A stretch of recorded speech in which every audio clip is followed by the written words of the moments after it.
திருப்பரங்குன்றம் தீபத்தூணில் தீபம் ஏற்ற விடாமல் தடுத்ததோடு முருக இறையன்பர்கள் மீது வெறித்தனமாக தாக்குதல் நடத்தப்பட்டுள்ளதாக கூறியுள்ள பாஜக தலைவர் நயினார் நாகேந்திரன், மது ஒழிப்பிற்காக போராடிய அஞ்சலையம்மாள் பிறந்த மண்ணான கடலூரில் தெருவுக்கு தெரு டாஸ்மாக் முதல் பெயர் சொல்ல முடியாத பல போதைப் பொருட்கள் மண்டி கிடப்பதாக கடிந்துரைத்துள்ளார்.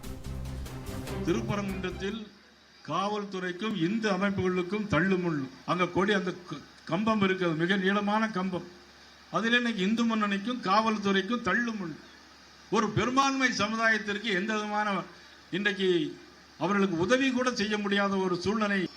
ஆனால் இன்னைக்கு அறநிலைத்துறை அமைச்சராக இருக்கக்கூடிய மதிப்புக்குரிய சேகர்பாபு அவர்கள் தீபம் ஏற்றுறதையே இன்னைக்கு எதிர்த்து கோர்ட்டுக்கு போயிருக்காங்க. அப்படின்னா இதை விட மோசமான ஒரு கேவலமான ஒரு ஆட்சி நமக்கு வேண்டுமா வேண்டாமா என்பதை தீர்மானிக்கிற கூட்டம் தான் இந்த திட்டம்.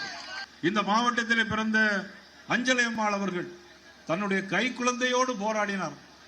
அஞ்சலையம்மாள் கை குழந்தையோடு போராடினார். ஏதோ மதுவிலக்கு எதிராக போராடினார். ஆனால் இன்றைக்கு சாராயம் இன்றைக்கு எல்லா இடங்களிலும் ஆறாக ஓடுகிறது.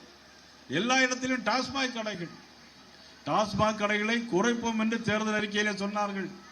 ஆனால் அஞ்சலையம்மாள் போராடிய போராட்டத்திற்கு இன்று விடிவு காலம் வர வேண்டும் என்று சொன்னால் 2026 தேர்தல் ஒன்றுதான் விடிவு காலமாக வர வேண்டும் என்று நாங்கள் இந்த நேரத்தில் கேட்டுக்கொள்ள கடமைப்பட்டிருக்கிறோம்.